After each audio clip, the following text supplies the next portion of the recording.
Hey everyone, this is Angela Johnson, and you're listening to the Warrior Razor Podcast. Each week, my mom will talk about real stories and apply biblical truth to everyday life. She'll tell about her personal journey, and sometimes she'll invite other warrior raisers to share too. Anyone, not just moms, can be part of the conversation. Good morning, warriors. Time to start your day. Keep your head up, marching on. Don't let nothing stand in your way. Don't let nobody tear you down. You got to proudly wear your crown. 'Cause you're a warrior. Well, hello and welcome to the Warrior Razor Podcast. My name is Angela Johnson, and on the show with me today, I have my really good friend, Molly Smith, and I'm excited to have her. Molly, welcome to the show. Thank you. This is a new opportunity for me, that's for sure. Are you being stretched? Are you out of your comfort zone a little bit? Yes, but that's what I love. I know. It's been kind of like a season of stretching and moving past what's comfortable for you a little bit here, huh? Yeah, absolutely. And we'll get to that. But will you just go ahead and give our listeners just like a brief introduction of who you are? And then I want to talk about how you and I met because that's a fun story for me. Okay, awesome. Well, I'm Molly of Wes and Molly Smith, and we live in Powell, Ohio. And we have two boys, a 6-year-old Tucker, who's in kindergarten, and a 2-year-old named Leeson, who keeps me young. That's for sure. And Love that. So, Keeps you young. That's a first because Yeah. usually we talk about how like tired and worn out we are, but they keep you young. I love it. well, 6 and you 2. know, that too, but it's all about my words. Yes. Keeping me young. Speak life there, sister. Okay, so in your previous life, and I think you always will be and are, Mhm. you were a teacher by trade, right? Yes, I was. Elementary, I taught first grade for 6 years and second grade for 3. When did you leave the classroom? When my son Tucker he actually wasn't even born yet. I stopped that next school year. So in 2015 is when I stopped. And I taught in North Carolina, in a suburb of Charlotte. I always like to know, like, because I've got a lot of moms on the show, and many of which have worked full-time, are working full-time. What was the turning point for you to decide to transition to stay home? Well, I mean, growing up, my mom was a stay-at-home mom. And so I knew in my heart that's something I wanted to do. And I kind of just thought, well, that's going to happen whenever I get married and I have kids. But there were a lot of factors, and my husband and I, we made some radical decisions with our finances, and we got out of debt and realized that we could manage to have me stay at home. Teaching in North Carolina, you don't get paid very much at all. So it's not like it was a lot of income we had to replace or take care of, but That's sad, but true. Yeah. Yeah, absolutely. And there are just a couple of different situations and books we read and people we learned from that we figured out that was going to be the best for us to have me be at home with boys. So Yeah. Did you feel like in that season that you struggled with that transition of work to now becoming just, be home with the boys, or because you had always kind of had that and you had seen it modeled, it wasn't a struggle for you? Or where were you kind of in that mind space? Well, a couple years before we had Tucker, I had applied for grad school to go back and be a principal, and I'd gotten into grad school, and I was like, I want to be a principal. Was one of my goals. But then all of a sudden I'm like, but we're going to be starting a family, and I can't see myself being a principal and having a family at home. And so I just stopped, and it was like, well, that's on the back burner, maybe someday. So I think that was a little bit like, wow, I'm stepping out of that, even though that's something I've always wanted to do. But then once I had Tucker, I realized, wow, this is truly, I can still make an impact at home with him. So it's interesting because the desires of our hearts can change. And sometimes we don't even know what our desires are until something like motherhood comes into our path. There's that song, "A Baby Changes Everything," Yeah. and sometimes it changes our heart's desire. So that's cool. Mhm. I always like to know where you were on that journey, Mhm. career Mhm. to mom, and how you feel, because I know, like you said something about being the desire to go on the back burner, and but if it's not the desire anymore, then it's not really on the back burner anymore. So Right. it's interesting how some of that stuff can shift for us. Okay, Mhm. so fast forward to how we met, because now you are involved in an organization where it's a volunteer position. But talk about how you got to that space, and then how we will talk about how you and I met. So, and Yes. Yep, absolutely. So I am a co-coordinator of a mom's group called MOPS, mhm. Mothers of Preschoolers. And I discovered this group when I had moved back from Charlotte to Columbus. Actually, the church I was attending, Adventure Church, a couple of the moms there said, "Oh, you need to come to this group." And I was like, you know what? Yes, I do.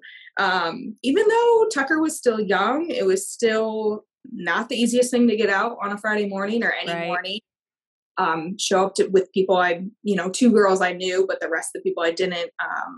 But it was seriously the best decision I have made. I think that has being in MOPS has brought out, now that I'm a coordinator, has brought out like the leadership qualities that I feel I have. And, Yeah. here's an opportunity. I'm on a podcast. Like, I just think there is, it has stretched me, but in such a good way. Yeah, and So, none of that training is wasted.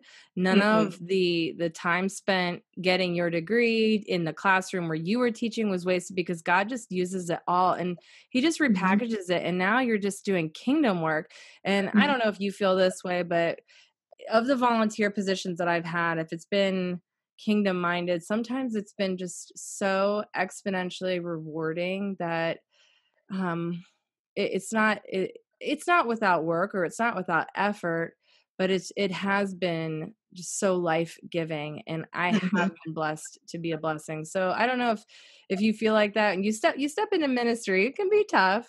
Eh, Yeah, but it definitely has blessed me. I mean, I get emotional whenever I joke, like at our meetings, like I cry like every meeting, because it has radically I changed my life. And I feel like, and for being, Tucker, when I started MOPS, he was, not even 2, and here I am in it 5 years later. And it's helped me in so many areas that it has been just such a positive yeah. Yeah. So influence. if you're listening to the show and you've never heard of MOPS or MOPS International, Molly and I can't say enough good things about it. It changed. I was involved for it with many years, and that's actually how we got involved. But it changes your mothering, it changes your relationships, it changes you in terms of like the capacity for leadership, to step out of Mhm. comfort zones and to be used in just like a life-giving way. So that fast forwards to how we kind of got connected. Mhm. Yes. So it was 2020, yeah, I Yep, think, yeah. when we were talking about before the show, and I was yes, was I speaking at your group Yes. in the middle of COVID, and it was such an awkward meeting because everyone was spread out, and everybody was wearing masks, and as a speaker, when you speak to a group or a congregation and everyone's wearing masks, it's very difficult to gauge, are they receiving this? Do they want to hear more? Are they connecting with this message? But you came up to me, I think, was it after I spoke or before? I don't Yeah. remember. I think I don't I actually might have been before. Okay. And you're like, "Hey, did you go to Ohio Northern?" Isn't that how it was, the conversation? Yeah, because Yeah. I stalked your Facebook real quick. I'm like, yeah. So it ends up that Molly, her husband Wes, and I went to college together, and I've Mhm. given a little bit of my testimony on the show, but yeah, I wasn't the same Angela that I am today, and so I was like, oh no, your husband probably knows pre-Jesus Angela, so. But no, it's so neat because like here I am, like saved, sanctified, and it's bought by the blood, but it's neat to see how there's always that random sixth degree of separation. So, and then we just kind of like made a connection, and you're like an instant friend. So, and, Thanks. You and too. now you're on my show. So, with that, I want to talk about some of the stuff with mothering and raising warriors. And for the mom that's listening, I want you to just share a little bit about your story. So, what's one thing that you wish you would have known before you became a mom? Um, I think one thing when I think of, it's the hardest job you will ever have, but it's the most rewarding job. Mhm. And I don't think I realized that is, I think for moms, until you like are in it, people can tell you're like, oh, okay, yeah, that's great. I'm gonna lose sleep and we'll go through all this. But once you're in it, you're like, wow. Yeah. But then on the flip, I just can't imagine. I debated. I mean, we waited 6 years to have kids, not because I couldn't, but I was just like, oh, I don't know. Like Really? all the pressure of the world. And then where I taught, the kids came from very different backgrounds than how I grew up. And it almost scared me a little bit to like Yeah. bring kids into this world and to change like the path that I was on, thinking, this is where the career and I'm going to be a principal. And but then once we had Tucker, I was like, what have I been doing? Why did I So wait so how long? did you get that mindset shift from like, I don't know if I want to bring somebody into this broken world to now like, no, this is my calling?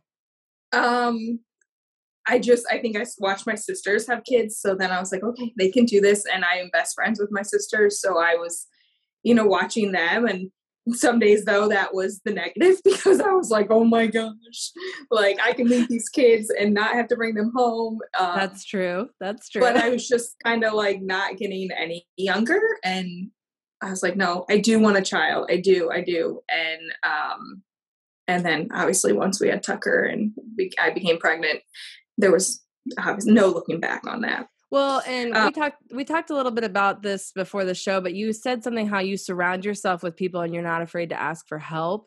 And it sounds like you have good support with your sisters, your mhm, biological sisters, and then mhm. you opened yourself up to moms, which was this motherhood group of sisterhood of other mothers. So talk about the influence that has had, or the impact that surrounding yourself has had, and where you got to the mindset where you're like, I need help, but I'm not afraid to ask. Yeah. When I was in Charlotte and I had Tucker, I had a sister that lived in Charlotte, but she was busy. Um, and I was not involved. I was involved in the church, but I was a brand new mom, figuring out nursing, figuring out all that. So I did not put myself into small groups or moms groups. And so when I look back to those first like 9 months when I lived in Charlotte, I did not put myself out there. And I felt times where I was lonely and I'm like, oh, like I need something. And then when I came back to Charlotte or Columbus and I knew, okay, this is where we're planning, this is where we're gonna be, I realized I needed to be in a group. And that's when they invited me and I came. And it makes just being vulnerable with other moms and moms that are believers that Yeah. can tell me like, yes, this is really stinking hard, but we have a God that we serve that can get you through, and this is who you lean on. I just think that's been so important for me. So in terms of like the first 9 months, you dealt with the loneliness, but what have some other motherhood struggles been that you've really had to kind of bring to the foot of the cross and bring to Jesus? I know, it's I hard to mean, pinpoint just one, but you've yeah, been I at mean, this it's now for probably 6 not, years. yeah, this isn't very deep, but I mean, breastfeeding, it was really hard. But I watched others and I compared that, like, they make it so easy. Why isn't this easy for me? And I think that was probably a big struggle. But then once I got through it, and then I had my other son, the second time around, I'm like, who cares? Like, if I only did it for this amount of time, and I've tried, like, however he's fed is fine. So I'm I not just laughing learned to because like let it go. Like, just it's okay. yeah, and I'm not laughing because of that being like an insignificant Yes. struggle, because when you're in the middle of that, it is intense. Because I had Mhm, a friend, and this is why we all need friends who are just honest with us. mhm, She told me when I was pregnant, she said, this with my first, she said, "Angela, I'm just going to be real. What you need to do is go ahead, take your top off, go ahead and strap yourself to the back of a truck and have the truck run you over gravel. That's how it's going to feel to get your nipples prepared for nursing." And I thought, Oh no, that's not very godly to talk about in a podcast, but I mean, it's like the reality. And I remember being like, she's got to be kidding. But if she man. hadn't prepared me that it wasn't going to be some like magical, not, I mean, yes, it's Yes. natural, but I had never done it before. That baby had never done it before. Mhm. And to have a conversation about like, this is not easy. I Mhm. felt like I could be open and vulnerable with others to learn that, okay, it's going to be tough, but if this is what I want to do, then it's going to be worth it. And Mhm. I know that a lot of women struggle with that. And there's a lot of information out there about it, and then the stigma, whether you can or can't, it's tough. And like when you're in the middle Yeah. of it, you feel like a failure if you can't. It's just, there's a lot of emotion around that. So Mhm. that is a legit mothering struggle. And you're tired, so Yes. everything is exaggerated so much. But Yeah. I mean, that's like a mothering struggle. I mean, from like the physical. Yeah. Um, but I don't feel like I had any big struggle that stands out to me. That's good. I mean, I think that sometimes God is so gracious and allows us to kind of forget some of the stuff so we Mhm. don't like sit in True. that, because otherwise, why would we ever want to go through it again? So Yes. I know that sometimes mothering can challenge relationships or different things like Mhm. that. But if at the end of the day you're like, Mhm. I'm in a good space, I think that that's a good thing. So Yeah. um, what were some habits that you would just employ so you would get to that place or where you would not struggle on the regular? What are some things that you kind of do? Um, just kind of either in your nature or things that Mhm. you've kind of just worked into your routine. Well, I mean, I keep routine, so I feel like that's helped me. I give it to God a Yeah. lot. Even the small things that you think, oh, this is like little, I just like stop worrying, cast all your cares. There, that's not going to do anything for you because I can't. I like to know the details. I like to know what the next plan is and when the nap time, everything's going to go. And if it doesn't quite go, like, why did that happen? But I just have to take a deep breath, and know that it's gonna be okay. How would you say that in this space of mothering, your faith has been strengthened? Because I don't know that that's a natural response for a lot of people in that worry space, just to say, I'm going to cast my care and give it to you. So, how do you feel like your faith has changed since having kids? Even I know we talked before the show that you grew up in a godly home, but Mhm. how has your faith grown since having children? I think first, like where we were attending church too. I mean, that just made a huge difference from like what I grew up in and to where like I realized, wow, I really don't have a relationship with Christ. And when that I made that transformation um, before I started having kids, I just being in that community of believers. Yes, a community of moms is important, but also I know how I believe, and I feel just being vulnerable with other moms has helped me. Um, and they've pointed me back to praying and putting on the Lord, Yeah. and so I think that's just been so important. So what would you tell that new mom that's pregnant coming into your group for the first time, or maybe she's never heard of MOPS? What advice would you give to that mom that's like, okay, stepping into the space of raising children in this time, in this world that we live in right now?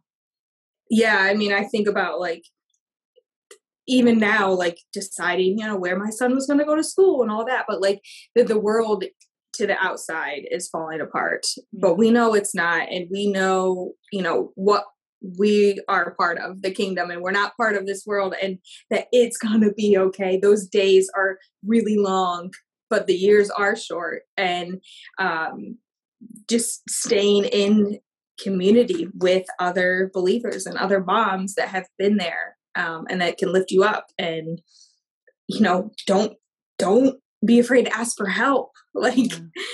I mean, that's what we're here for. Okay, so I hear this as like the common thread of your entire mothering journey is that you've surrounded yourself not only with moms that are in the thick of it with you, but moms that have a foundation of faith. Mhm. In that space, what are some resources that someone's like, okay, that's great, Molly and Angela, like you guys seem to like have that part figured out, but I'm like in the midst of a struggle right now. Like, is there kind of like a life raft or a lifeline that you could say, okay, right now, right where you are, do this, or here's a resource that helped me, and maybe it'll like be a jumping point to that next problem solving situation. Any resources? I always like to do that on the show. Give moms some Yeah. resources. Yeah. I mean, and to be honest, I wish I lean more into resources. I think the resources I lean into are more like for me that ultimately help build me Yeah. as a person, and then that transitions into my family and into No, my kids. absolutely. That makes perfect So sense. I agree with that. I feel like not necessarily like a parenting book, yeah. I don't or a remember who podcast, and I do feel like it would benefit from that. I don't know who I was talking to on it was maybe on the podcast or a friend of mine, but I said, I haven't read a lot of parenting books, but I feel like Yeah. you're right. Like sometimes when we feed our spirits, then that the Mhm. overflow of that can then in turn Mhm. transition into our parenting and affects Yeah. our mothering in a positive way. So it doesn't I necessarily have to be parenting, but Yeah, yeah, and I went to a conference a couple months ago through MOPS, and we heard tons of different speakers, and I have actually listened to a few more podcasts by Andy Stanley, mhm. and he has a podcast parenting in the 21st century, and it's just neat how he breaks down like the ages of your kids and like what really you're doing as a parent at those ages, and when it's the discipline age and when it's really the friendship or when is it the coaching, and that really helped me to like Yeah, that's understand good. like what's important right now from my children from 0 to 6. Why am I worrying about being a friend to them when that's really going to come down the road? Where am I like setting the discipline and then all that right now that's gonna like that foundation. So that Yeah. I've enjoyed that. That's good. Derek and I will joke. I'm like, you are over explaining this, or you're trying to like have this like depth of conversation, or he'll say it to me too. And it's like, no, we have to parent for the 6-year-old that's in front of you, not like the Mhm. future 18-year-old. Like, like right now in this Well, moment. I'm guilty too of that. Yeah, for sure.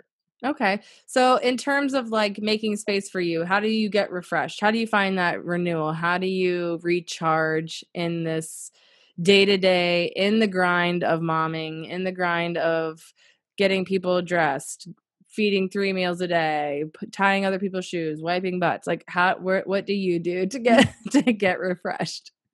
Well, I love then when my child is napping. That is, but it's not going to be forever. My mom always reminds me that Um, so not gonna lie, a couple days a week I lay down as well. That's But good. another area where I want to do better this year at making that space in the morning before they even get up, I know it's for tough. me. Absolutely. And I read before I go to bed. I think that helps get my center myself back before I go to sleep. Yeah, that's good. And then obviously your time with your mom, and your mom friends. So Oh, yes, that's I know. important. My husband is he understands when, okay, because it is hard. You're home. This is my job 5 days a week, and I know he's at his job 5 days a week and all day and working, but he totally recognizes when I need my space and mommy needs her space, and he just jumps right in, takes the boys somewhere, even just in the basement, and gives Yeah, me that that space. So that's important. good. Okay, so I like to ask this of all of the guests on the show. What does it mean to you to be raising warriors? Ooh. Well, I mean, I have 2 boys, and right Mm, now they're boys, but I'm raising them to be men yeah, that absolutely love the Lord with all their heart, and just unwavering love, and not what they see out there, but what it really means to love the Lord, and just also putting others first, and serving others. I think that's one of my qualities, and I just hope I'm instilling that in them as well too, to be a server, and just shining the light of love wherever they go. I want them to just be a vessel, for anybody they run into. That's good. Anything that is left unsaid that, as we've been sitting here chatting through this, I mean, I feel like even in the day-to-day, we're doing big things. It might not feel like it's big things, but it all has a cumulative effect. And I feel like I just really want to encourage the mom that it's like, I'm home, or I'm just doing this, or they might minimize what they are doing, but it can have exponential impact. So to the mom that's in that same space, is there anything that you just want to just say, or anything that's we didn't chat about on the call today so far?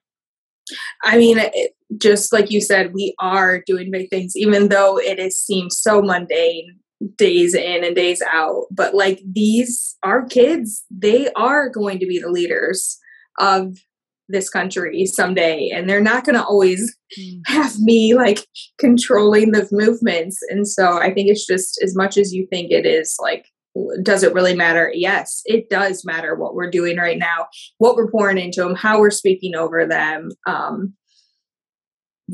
Everything. And that's probably why I got a little like thinking about having kids, like, oh my gosh, there's so much pressure. And I don't want to make that mistake or this mistake. And, but then I'm like, you know what? I know what my moral compass is. I know what we are instilling in them right now. And I just have to give it to God that He will direct them. But I'm doing my part too. Yeah, that's so good. One of my favorite songs is Dream Small. And it really just speaks to that. It's the mama singing songs over her kids, the prayers at night, the time spent just in those quiet waking hours where you're just really going to task every day, day in, day out. But in the end of it all, we are pouring out to the next generation. And that's, I think you said it beautifully. You're raising not just boys, but men for the kingdom of heaven. So I am just so happy to have you on here. You always just make my heart smile. And I thought, let me bring Molly on, because she was a mom that was headed in one career path, one trajectory, and then the Lord just kind of shifted your desires and then has brought you into this place of leadership. Yes, it's volunteer, but it's just exponential rewards for the kingdom. And I know it's been a blessing to you, because I traveled that same path with my MOPS journey. So I think in summary, if you are feeling lonely in your mothering, if you're feeling isolated in your mothering, it's okay to ask for help, because we've all been there. So surround yourself not only with good moms, but good godly moms that can help you raise the standard and pour into you as you're raising these children for this generation for such a time as this. So yes. Thank you, Angela. Aw, I'm glad to have you. Yes. You are a blessing to me. I'll interview you next time, and I want to listen to you, because I learn at your feet whenever you are speaking. So. You're silly. All right. Well, to all of our fellow warrior raisers, aim your arrows well. Hi, this is Elliot Johnson. Thank you for listening to the Warrior Raiser podcast. I hope you enjoyed today's episode. If you want to support my mom's show, don't forget to like, subscribe, and share.